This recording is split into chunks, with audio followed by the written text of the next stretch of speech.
Hello, everybody. Welcome to Some Guys Talking. I hope you're having a great day out there. I am your host, Brian Holler, and I am Aaron Washington. Nice to see you, folks. Good to see you. Yep, hope everybody's doing well. We are proud to come to you live on the Beard Bros Media Network. Pumping amazing content to you every month. This is one of many shows on the network, so please check out our YouTube channel and follow all this great stuff, including us. Today's guest is a very amazing guest, of course. Her name is Sarah Kubik, and we are very, very excited to have her here with us. Sarah, how the heck are you today? Hi, I'm doing well. I have to say it though, Kubik. Everybody, it's so funny because everybody says it differently, but I always say cubic like cubic zirconium. Right. I don't know. For some reason, I want to think of Rubik's Cubes all the time, right? That too. I used to have a nickname back in the day that was Scubes. That makes a lot of sense. Yeah. Speaking of back in the day, Cubic. so let's start. Let's start from the top, right? So, where are you from originally? Okay, so I was actually born here in Santa Monica, and when I was 3, my neighbor next door came over and knocked on my mom's door. It wasn't when I was 3. It was like right when she was pregnant. And the woman was like, "Oh, your daughter's going to look like this when she's born. And this is how big she's going to be at this many months." And I turned 3 years old and I wasn't the same height as everybody. And basically I ended up going to a doctor, and the doctor sent me to a specialist in Boston. And then I moved to Boston and I grew up there. Very nice. So, go got Boston. The East and the West Coast locked down. So, I know Aaron's excited about that. I know you're going to. So I'm like 20 minutes from your home. I'm 20 minutes from where you grew up. Maybe 15. Yeah, right down. Yeah. Insanity. I will say, so grew up in Massachusetts. Went to school at Plymouth State University in Plymouth, New Hampshire. Mm-hmm. At a point, I went to school for theater. So, I went from one end of the spectrum to a total another end of the spectrum, but love every there's a lot of theater and there's actually, there's a lot of stuff that's in common with each other that people would be surprised with as well. Yeah. Correct. But at a point in time, I said to myself, I wanted to move to New York City. I lived 5 years in Manhattan. I was doing theater. I did, back in the day, there was the Big 10 with MTV and TRL. And so I did a couple things with that. And eventually. Were you out on the street? No, I was inside. I did a couple interviews, some fun stuff, but I got to sit on the big fluffy couches and talk and all that jazz. That might date us. There's probably a whole chunk of our Who's the coolest person you met? What the hell is that? Oh, I don't know. I know, what's that? Who's the coolest person you met? Yeah. So I know, seriously. So I mean, from there I got it. I was in the restaurant world all growing up, when I first was able to get a job, became a server, knew everybody who came walking into the restaurant, by their first name, knew about very standard, supplemented the theater pursuits with a service job. Yeah. And I was working for a restaurant in Manhattan, and somebody came up to me, talked to me, and said, "I think you'd be perfect for a role." And then I played the killer in a horror film. And called One Missed Call. And then I got back to New York, and at a point in time, I said to myself, I think I want to go to LA. And I made my way back out to LA, and I've been there for now going on 15 years I've been here for. So, but I transitioned, when I first got out here, I was like, oh, TV and film. And then I was like, no, stand up and sketch comedy. And I was like, did I move to the right state? And from there, I thought to myself that I should have maybe gone to Chicago, but I've seen One Missed Call. I've seen that movie. Yep. Yeah, it's a 508 number for everybody who sees it. They get, if they see that number, it pops up, but they did 508 because I am from Massachusetts. That's funny. Anyways, I, at a point in time, I've had multiple surgeries in my life. I've had 6 major surgeries. I've, been in body casts 3 times, learned how to walk multiple times, you know. And when I came to California and I was serving and I was working, you know, going out for auditions and all of that stuff. And I ended up having hip surgery, took me out of the business and made me change my career. I started working for Starbucks, and I supported Starbucks on set of the TV show The Voice. And if they needed, you know, coffee, and I found 500 pounds of coffee for them, you Right, know. sure. If we were moving into a different location, it was, you know, how do we build the sink and where do we put it and how do we make all of this work? And so I did a lot of the logistics. And then one day this is your segue into like quote unquote business. Yeah, exactly. So then, you know, eventually from there, I moved on and I worked for a line of candy stores and was supporting. Funny, I see you like heading towards cannabis. Yeah, so right? Exactly. We're on the road. So then you're headed right there. You know, candy is just a step or two away. Childhood candy to adult candy, I used to say. That's not incorrect, I'll say. Yeah. And so then from there, you know, I was doing that, and I had a client that asked me, you know, what else I want to do in life. And I was at that point in time just pondering, like, I don't know. Might be the first person that asked me, and I don't even know if I've actually thought about it myself. So there's such important moments in your life, and you don't even know it. When you look back, you're like, geez, wow. And it can be just somebody who just sort of meant something to you for a long time, mentor, somebody you worked with casually that just sees you for what you're doing. And it's like, yo. And like the second, like people very much underestimate the power of just asking somebody about their pursuits, goals. What do you want in life? You know? Exactly. And so, you know, she asked me what I wanted. To not be able to truly answer was just sort of astonishing to me, because I'm a talker. I could talk. I think a lot. You know, I do all these different, like, you know, in my time have written sketch comedy and stuff like that. So, you know, I do think in that manner too. And but you're probably not used to being talked to, right? Yeah. Right. I can relate. I'm a big talker, as you know. And so when things like that happen to me, they stand out even more, you know? But she said, you need to go into cannabis. Sure. And I thought to myself that cannabis, like, what's out there? Like, I don't even know how to get into cannabis. How would I even do this? And she sent my resume over to MedMen. Okay. Ended up interviewing and ended up starting off, you know, getting my foot in the door as a manager of hospitality. Okay, that makes a lot of sense. So there's your entry into the business, as they say. Yeah, and you know, I was into cannabis prior to, you know, there was, you know, what year is this? Happened, you know, but nobody ever told me, you know, you got whatever you got, you smoked it, and then, or you made something out of it, like an edible or something, and however you felt, but you didn't really think about how you felt. You were just like, I'm stoked, you know? Yeah, right.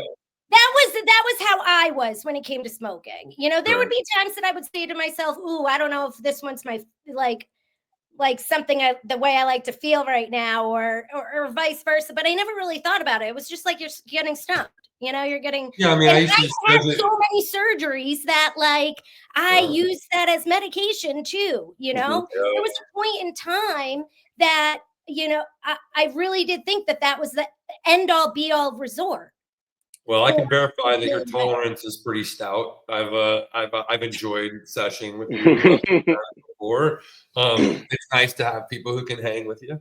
And so you know, and that obviously comes through a lot of you know, unfortunate stuff, of course, but also, you know, apparently you understood the medicinal benefits of cannabis at a very early age, which is fortunate, I'd suspect, when you finally did make your way into the business. Yeah. So you know, I was a seller. I am a seller. You know, my background is sales. My background is leadership and, supporting others to get into the roles that they want to be in as well. Sure. The culture, the morale of the store, in my eyes, is the number one way to really get to the green that you want to be in, profit the way you want to profit. Right. And Well, it all comes from the culture and morale that you build in the store, the customer interaction that you have with the guest, so that's what I do. That's always been me. I build that. I try. You always have obstacles in the world, and there's always obstacles within stores, but you try your hardest to keep that being the number one, mentality, and that's what I tell people. And it took me time to learn that too. It wasn't right off the gate, but sure. in my eyes, if you cannot build a culture, you cannot build a morale, you cannot build people that are, as into it as you are and wanting to see the success, then it's going to be an uphill struggle in some ways. But I'll tell you a funny story. So Sure. when I first got to MedMen, they wanted to know, I was talking to team members and things like that, and oh, by the way, Sarah, what year was this? Oh my gosh, right at the beginning, 2018, like right when we went recreational. So you've been in the space 7 years, 6 years. Yeah, exactly. And yeah, 2007 years. I'm going into seven. But I knew Sativa Hybrid Indica. I knew what some of the products were. I did my research on that, when I first came in and stuff. Yep. But, you ask certain questions to the customer. How do you want to feel? One of the biggest ones, yes, the customer's body's different. Yes. Do we know all of these things that also, some might react differently than other people, but in an overall picture, if I had 50 people in the room, maybe this amount would say, this is sort of how I feel, honestly. Energetic, lively, creative, uplifting, whatever, so I had that ability to do that right when I first started. And I had a team member say to me, how do you like to feel? Said it to me. And I was like, oh my gosh, I don't even know. Right. Like, I know, but I don't know, more so asking and then I say to myself, oh my gosh, I like how I'm feeling right now. So I inevitably took I took a sativa dominant, a 50-50, an indica dominant, and an indica home with me. And I said, every day I'm going to have one of these before I feel anything, and I'm going to see what that experience is like. That way now I could really talk about it. And I'll tell you, it was called Create, the pre-roll that I had. And it took me on, it was the first one I decided to have. It took me on a journey, made my way all the way to Home Depot. Found myself there for 4 hours with my dog. Home Depot is easy to get lost in. A lot of good Talked to a guy named Tim the whole time, telling him he set my backyard up beautifully, made my way home, got dropped off, am standing at the front, and I'm like, oh my gosh, how am I going to get all this stuff in? Not to mention the fact that when I was putting it in to, from being picked up, the guy was like, what is she doing? Why does she have all this stuff with her? He asked me to pick her up. So I get home. I'm like, how am I going to bring this up the elevator? I don't even know. Go figure, there was a shopping cart waiting for me right there at the bottom. I threw everything into the shopping cart, up the elevator, went back down with the shopping cart, gardened all day. It was the best day ever. And I was like, okay, I know this feeling. It's like, gives me a little bit of that creative headiness, but it also makes me loosey-goosey in the body to feel like, I can do whatever I need to do and just keep coasting with life. Lowers any social anxiety in that capacity, maybe relieves a little about that bit of that daily stress from your mind thinking about it. Doesn't remove the stress, obviously, just sort of puts it in perspective for you. Yep. So, So, yeah, that's really cool.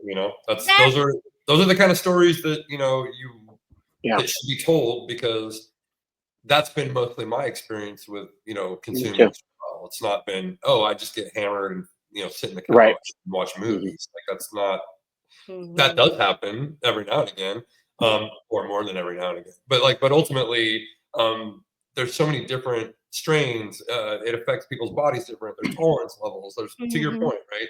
So there's a lot of education there that needs to happen. It's pretty good that you would have that stance as a salesperson, or as like somebody who understands, the relationship between consumers and the products, right? Which makes you an effective salesperson.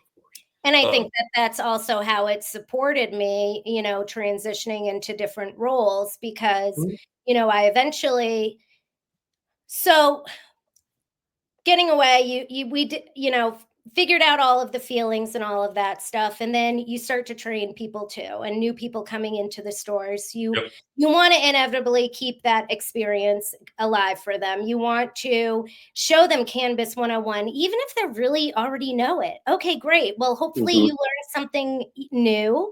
Or if you're, already got it fully down packed, then, that's great too. It's just a refresher. It's a refreshing moment just to know, oh, I still got it in my brain.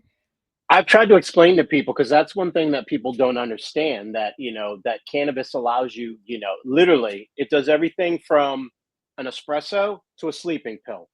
Where do you want to be on that scale? And people don't understand that with other things like alcohol and whatever, which just gets you like, literally, if you want to be creative in the morning, you want to go do this, or if you want to chill out at night, if you want in the afternoon, you're dragging. I mean, it's just, how do you, that's the question. How do you want to feel? Every, I always tell new people, puff, puff, pass was always the verbiage back in the day. And why is that? It's because you want to wait that 90 seconds to actually start to feel the effects of it all, and see where you're going. Where you are. You want to uptick your high, but you don't want to overdo it. Same reason why when you take an edible, you want to wait and really take the time to wait, so that you're not making another mistake where you're taking too much, right? And then you have a bad experience, and now nobody wants to eat edibles all of a sudden. Or they only want 2.5ers, and right now our world is not going into the 2.5 world, which is a shame, because I was on the East Coast and I bought these. I couldn't believe it. I was taking cannabis from the East Coast, and I needed it to have it in the West. Yeah, see, there you go. Yeah. And the more that we can kind of understand what's going on everywhere, the better it is. You start looking for it, and you're looking, and you're like, where can I find 2.5s? So, things like that. Okay, so MedMen happens. You're working with them. You're working with some other people. Obviously, I think we all can know that probably didn't last the whole time. And so, what was the next sort of cog in your cannabis journey once that came to an end? It was bridging a gap in what I noticed in the industry between the corporate level and the store level. And what I started to see in the industry was that there was a disconnect. And when things needed to get done at the corporate level, and you have timelines and all of that stuff, sometimes it could not meet what was already going on at the store level. And at times the store is the first to suffer, because schedules can get changed. People's temperaments start to change because they're now working longer hours and things like that. So once again, I'm going, and I'm bringing it back to the culture and the morale, right? So I got myself into opening up new stores and running stores, and I became an executive director of operations. Nice. And then the logical progression of your career. You've been doing sales and management, sort of operations assistance, right? Between my years of restaurant and candy and Starbucks and into cannabis, I've opened 9 stores in my life throughout California. That's awesome. It's funny because people should know that. Yes. And I bet you they seriously. don't. And so, Seriously.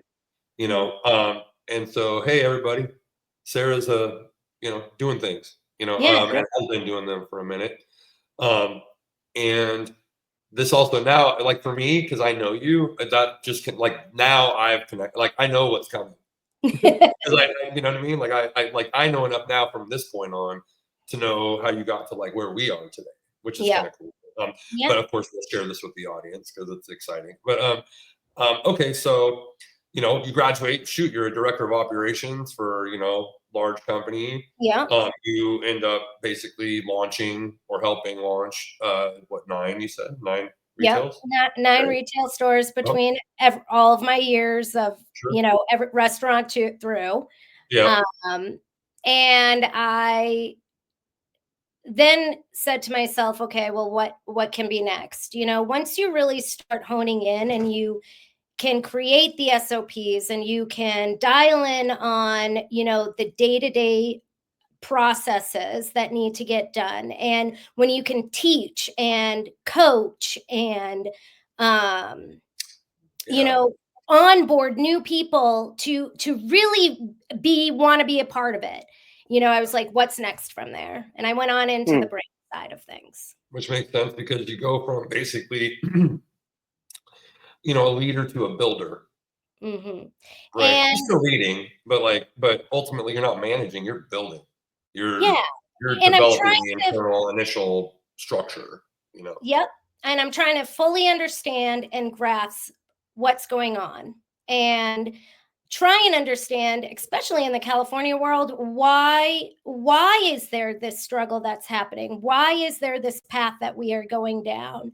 And how can we fix it? And I always say, if somebody has done everything in the cannabis world, they've been at the store, they've done corporate world, they've done grow, maybe, they've done whatever they have done. If they continue to do and go into all these different departments, people are like, okay, well, where do you go next? Even after a CEO, where do you go next? And I always say, you go to the DCC. You try and work for you try and fix the legislation. You actually broaden it to an even bigger realm of, talking about it to the public and getting change made and really allowing it to be successful. Because right now we're not even really allowing it to be successful. Right. And, nowhere. Nowhere. And nowhere. One, us alone, I know us in California, there are other states that are going to end up in the same path that California has ended up. And we're like, don't. And they're just like, hey, we're going to do it this way.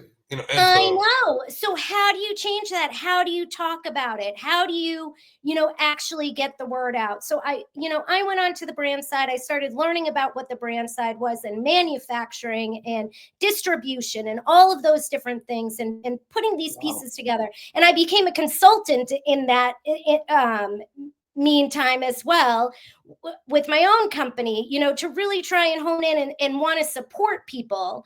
How can I do that? And in my eyes, and other people might not think the same way that I do, but my thing is that we're not helping each other. We're not, we talk about partnerships between retailers and brands. There aren't any partnerships. It's, you've got retailers that are struggling because of everything that is happening, paying taxes, keeping doors open, all of these things that happen. And then you've got brands that, can't afford to make product and continue to make product because unfortunately the retailers can't, pay bills either, So it's just a huge funnel of back and forth, and it's how do you fix it? And I've been at conferences and different talks, and what I feel is going on is we're placing blame on people, but we're not actually coming up with the solution. We're not actually sitting in a forum, in a circle. Let's do,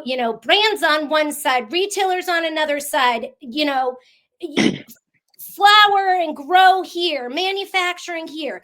You guys are going to pull together. You're going to have a conference in separate rooms, and then we're going to all come back and we're all going to talk about it, because that's what these like intervention style of things have to happen. It can't just be people talking on a panel anymore. The panel doesn't work. The panel showcases the issues. The panel does not showcase the solutions. So why do you think people don't want to do that? Is it so everyone's so like want to keep to themselves and I don't know, trade secret, whatever it is? Why do you think people don't want to do that?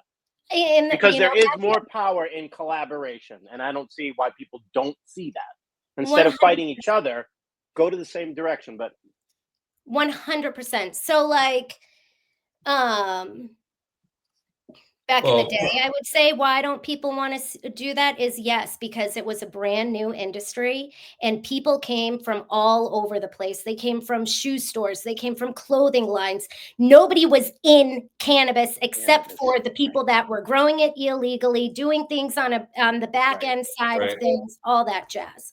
So, you're hitting on two things, right? Like there's trust, right? There's trust, but then there's also people like need help scaling. So they need help in all these ways. So there's this sort of push and pull, and you have to make sure that you can address it effectively. Meanwhile, others who don't care about that will seem like they're skyrocketing ahead of you. But if you've been in the business long enough to know, you see them continue to fall, stall out, plateau, while all these other ones that are sort of doing it in the long game, doing it for real, continue to truck along, you know?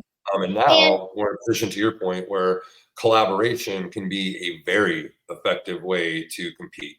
And the other thing that people do, because I said a nice thing about us, now I'm going to say a bad thing about us, which is people aren't willing to do the work to actually flush out the partnership or the arrangement.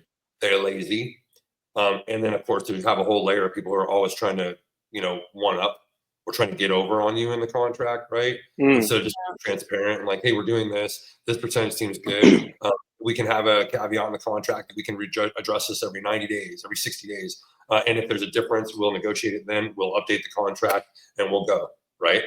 And that's how you should do things, especially if you're taking a chance. It's hard to evaluate how much everybody's worth, but you really want to see a value here. Let's go, right?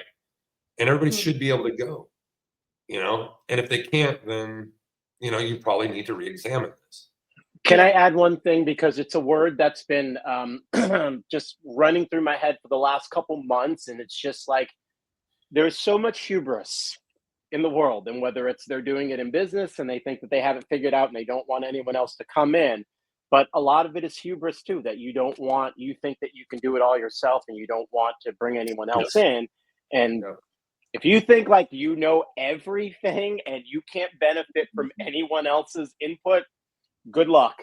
That ain't going to work out. It's not going to work out. That's right. No. At all. And in the beginning too, people didn't want to say and teach what they knew. That did happen because it's true. It's like, what happens if you're better than me? And then you progress before I progress. But because of the lack of structure in the space, you can't in another field, you're like, well, you have these credentials and you've been around this long. So I know that we're kind of at this place, right? Yeah. That don't exist here. You got people who are CEOs, don't even deserve to be marketing managers, let alone a CEO. You got people who think they understand how to grow a business that don't even understand what consulting is, let alone scaling or project management or, all these different things that you truly need to understand to even have a chance to grow a business, right? So of course, you being a consultant for so long, you've now felt this for so many years. Me too. And so, speaking of collaboration, right? Like as time went on, I'm going to guess, like me, that was resistant at first. And as you continue to play the long game, right, more stability and then more lucrative opportunities for collaboration. And I mean, I know I'm being biased when I say that a little, but we got numbers and data to back this up. Strength in numbers. So anyhow, I'll let you speak to that, of course. So, then, and it's true, your success is my success. My success is your success. That's right. So if you teach somebody or you help somebody or you show something that somebody might not, it was their opportunity, your win is somebody else's opportunity. When you can help that person, now you look good yourself. And I don't think people realize that, but you can pat yourself on the back. You look good for taking that, few extra minutes, that few extra, 10-minute session that of your life to actually support somebody else. And now that person knows something, and you want to know something, they're going to teach somebody else too. That's right. They're also going to remember who taught them what they taught, they taught, right? Yep. I'm willing to take that chance. Been doing it. It's a great technique for, consulting, right? Build your team, build your core people. If there's a synergy there, try to get on a regular cadence with them, even if you're not necessarily making money tomorrow, right? Yeah. If it feels valuable, go with it, right? Now, of course, you have to weigh your options, and you should prioritize money 100%. In the pocket. Of course, we all have families and bills, etc. But ultimately, when you're consulting, there's a lot of power in networking and to kind of finding where you align. And then when you start speaking the same language to everybody, and everybody sort of starts feeling, then you can get into a space, which I guess we can sort of segue into, where you can actually do some pretty big things. With some pretty big businesses, and and if everybody sees it the right way, you can really bring a lot of value to clients and prospects in a way that is maybe innovative and also cost effective, right? And so ultimately, I know that you discovered that through clients and some key partnerships that you have. How about you talk about that? Like, let's talk about so where you got. So obviously, you're a consultant. You're focused on brands. You are starting to work with brands in order to help them grow, and then, how does joint commerce basically come into the program? Well, go figure. I heard about joint commerce. I saw what they were doing as well. I mean, you're in retails, that's in the market area. Right? So. Yeah. I mean, realistically, it's an out of the box way to market through programmatic ads. And a lot of times, just like you're teaching somebody who is brand new to cannabis, sometimes you're teaching somebody brand new into marketing and programmatic ads. And I will say, for myself too, I had to learn a lot with it. But what I have learned and is that it is a way for the product, the brand to showcase their product, retailers to have new customer acquisitions, return acquisitions that are, hopefully the return rate goes up. But basically, it's a way to build your sales and doing it through online orders. And we are also partnered with you, Brian, and Beard Bros Media. Oh my goodness, you are? Yeah, so we started talking. Actually, it was Monica and I who started talking. And from talking with her, we ended up all hopping on a call. And from there, we sort of just started soaring. Yeah. And we continue to. And we're very fortunate. We love working with you all. And I know the feeling's reciprocal. We're really just getting started. So, we are. For people who might not be aware, essentially Beard Bros provides programmatic advertising services through our media suite of services, and Joint Commerce is the company that facilitates those for us.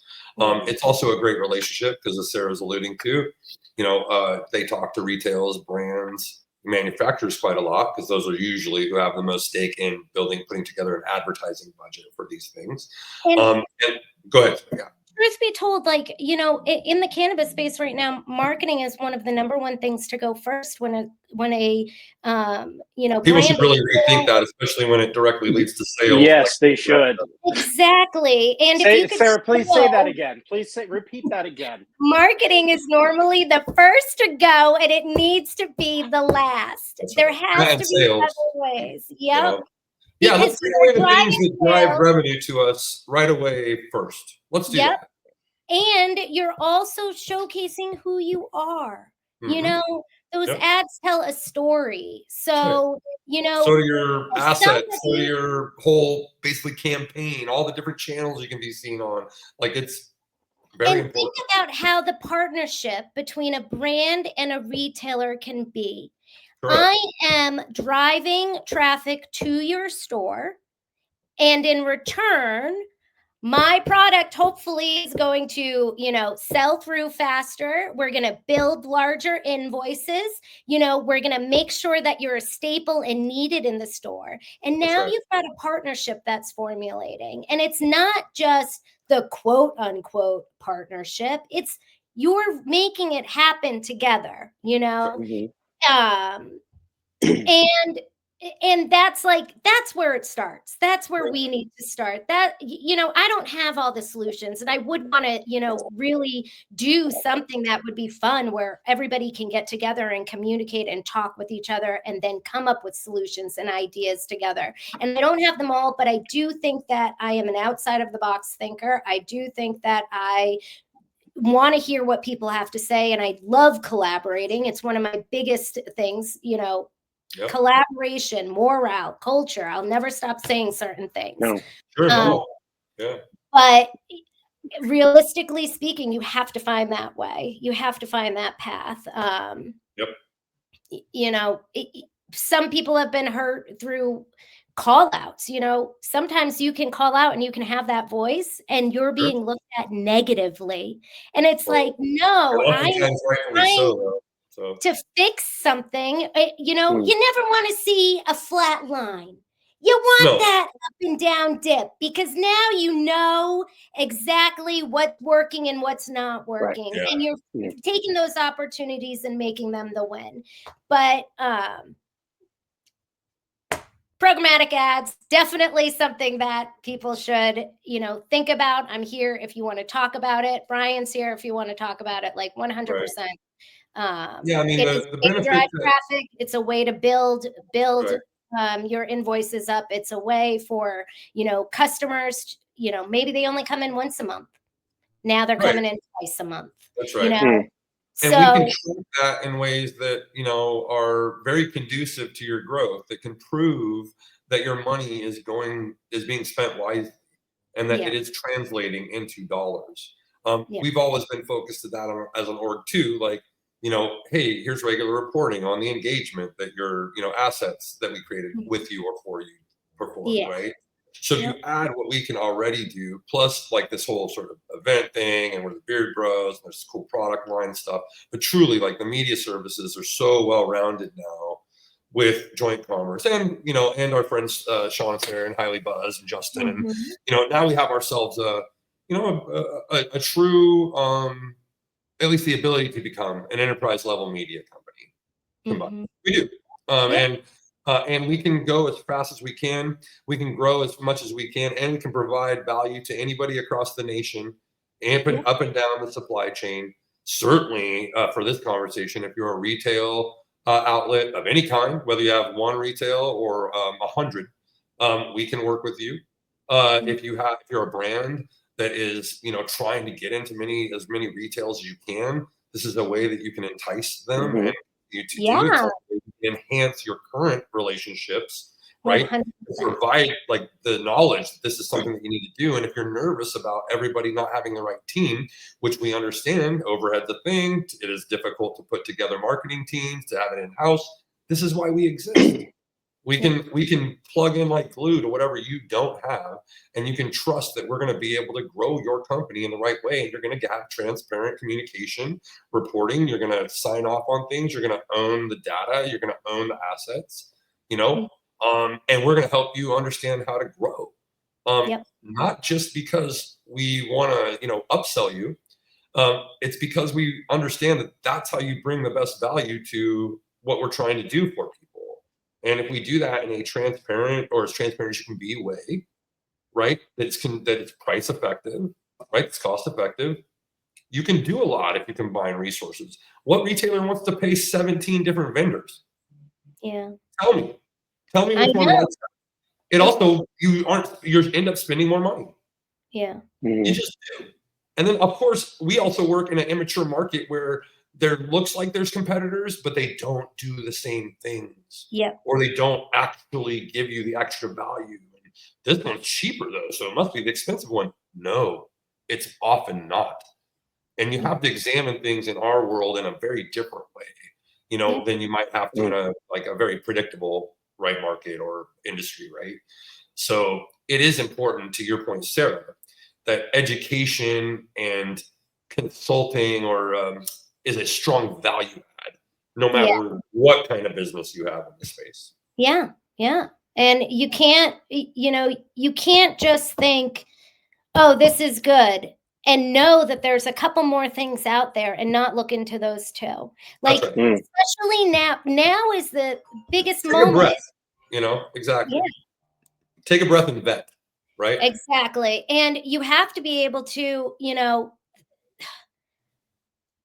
if we don't start working together, we are going to lose out. What's going to end up happening is there's going to be a lot of people that, leave California for the cannabis world. And then we're going to have a very small pool left over. And you want to be, you want to try and be in it. Be the last man standing. Don't think that your old tactics of 6 years ago, is the same way that you should be doing things now, because it's always ever evolving. When I first got into cannabis, they told me, oh yeah, if once you're 3 months in, it feels like you're like 4 years in. And then when it happened, I was like, oh yeah, it does feel like I've been in this world for a long time. So you've been at 8, 9 like me. It's like, you feel like you're 40 years in or whatever. You've been in 25 years. Yeah, it's ever changing. We went from everybody wanting, I'll tell you something. Back in the day, when you walked into a store, the bud tenders wanted to talk to everybody. They wanted to be savvy. They wanted to, tell the world what cannabis was like. And then, we start learning more and more stuff in the stores, and we start growing with cannabinoids and terpenes and different ways. But there was a slight shift where all of a sudden, none of that was really talked about on the customer side. And then by time it really got big in the world of everybody in the industry, the customers were behind, you were trying to have them catch up. So, we're in this world of, it's like, yeah, let's get super stoned. Where back in the day, it wasn't like, let's get super stoned. It was more, all about the percentage. Making it all about the percentage. I'm sorry, I've had a 14% knock me on my toes, and I've had 35%, and I'm questioning what the heck's going on in my life. So it's like it's really finding that path back as well. Where are the people that want to go back into the stores and actually really get them to grow and teach those customers and transition the customers to knowing what's going on? I know some stores that won't even have anything under 100 milligrams in the store. You're hurting a whole demographic. The introduction into the space. A customer type that is new to it. There is still a customer that is coming in for the first time to California, and they've never had cannabis, or they want to try it or something, and certain products aren't even available for them. We're preventing and I know it's cost. I know that cost is a huge factor. Sometimes it's more expensive to make the 2.5 than it is the 100 milligram. So, there's a push-pull in all areas, and it's figuring out how to talk about it together, get on board. And if legislation and any of that isn't working, and we still have to handle it the way that we're handling that, how can we support each other? Because that's what cannabis really is. That's what it was back in the day. That was when everybody came together, circled around each other, had a great laugh. Well, I think we're coming around again. I do. Ultimately, enough time has passed where sort of your charlatans or people who are paying their way into the space have sort of exhausted their resources in a way. And then the people who've been playing the long game are kind of seeing what you're saying. And now a lot of them have, a lot of us have more ability to grow, more resources, more knowledge of what we can do to penetrate, markets or to differentiate and stuff like that. And you're seeing people come together to do this in a much more formal way than it was done before, which I like in terms of momentum. Like, again, it's one thing to say, hey, let's help each other. But the number one way that you get going with anybody in a real way is when you finally exchange money, or when money finally comes. And so I don't give a shit if you try to find like $200 or $500 to start with. Once you can get there, starts meaning business to people, right? That's what we're seeing, I think, a little bit more readily. At least I know we hyper focus on that for everybody we work with, which is, I love all of this stuff, but you need to sell or you need to grow. And we need to focus on how to get you from this many dollars to this many dollars, right? That's why you're working with us, right? So you're going to take your budget, and it's our job to hopefully make it more. Right. And so that's what we focus on, right? We know we're providing price at a value where the commodities and the service we're providing is equitable to the price point, right? Exactly. But we want to make sure that we add value, because that's how you keep clients, right? Or how you keep opportunities, right? 100%. And so, and if you can, like, in my opinion, if you can just do that through collaboration, a certain level of transparency and establishing sort of best practices in a way that your type of company would be perceived in other more mature markets. I love that you said transparency, because that's another key word that really needs to stay, in the bubble and be said out loud. Two things. Right. Look at us alone. Like, a lot of people who would be trying to do a white labeled partnership or white labeled arrangement with each other wouldn't talk about it or wouldn't say that they're going to do it. I don't understand.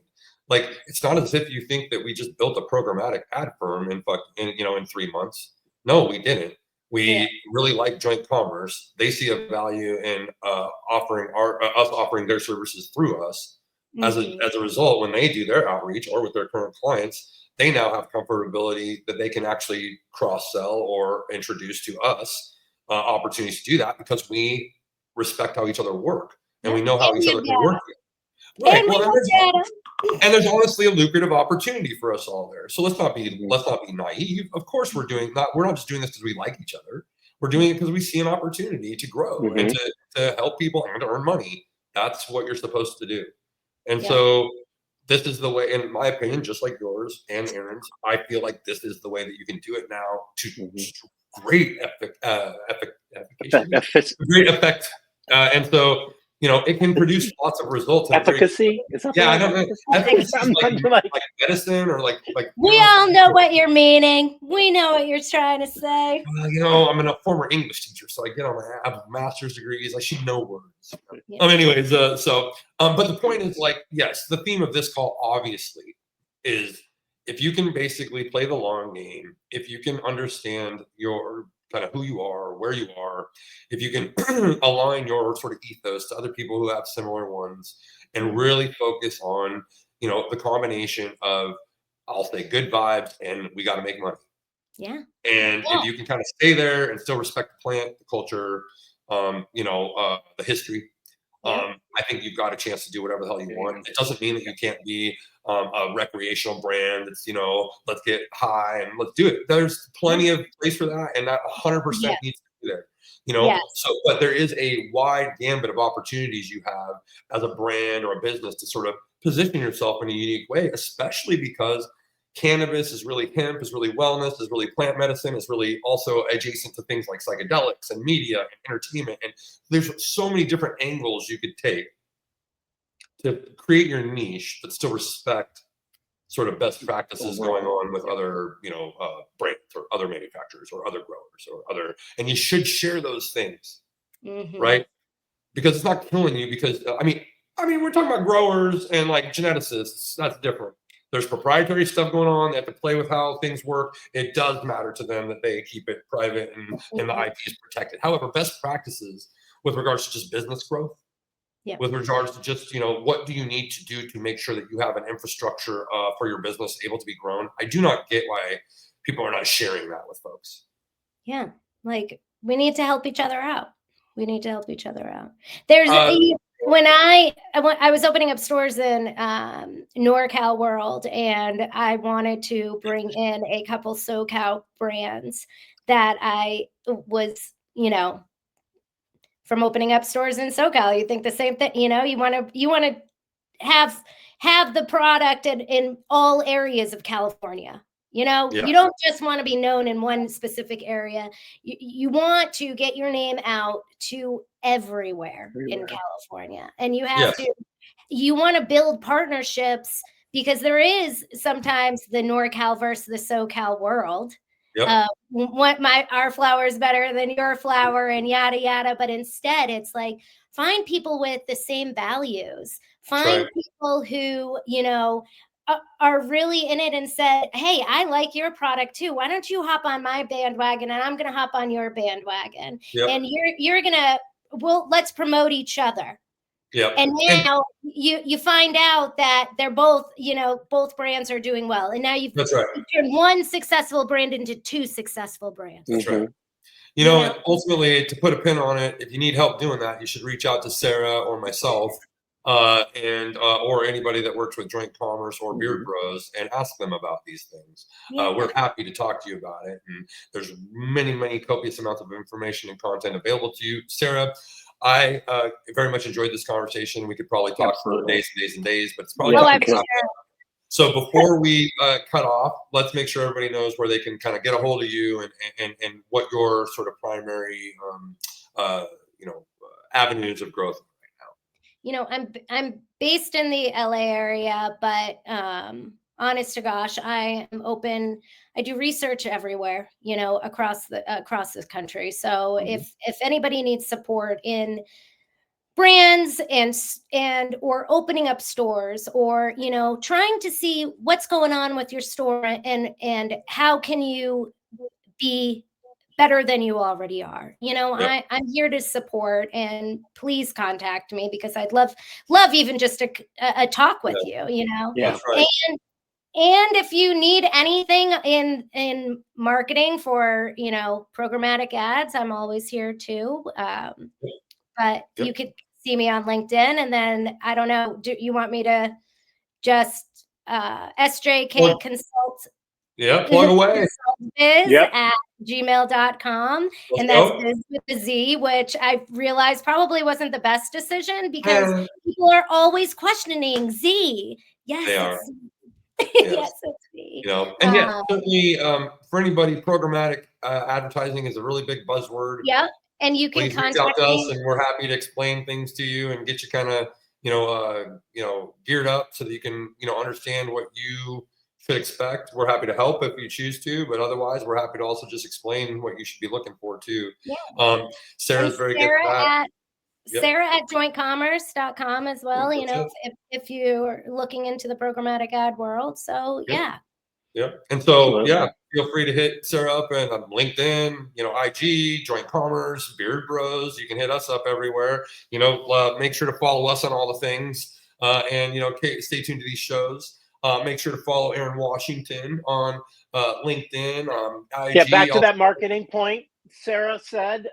You actually need to, marketing should not be the first thing to go. That makes zero sense. How do you tell your story if no one tells your story? Or how do people know your story if we'll buy more swag? No. Invest in your brand. Invest in your story. Anyway, I digress. I love it.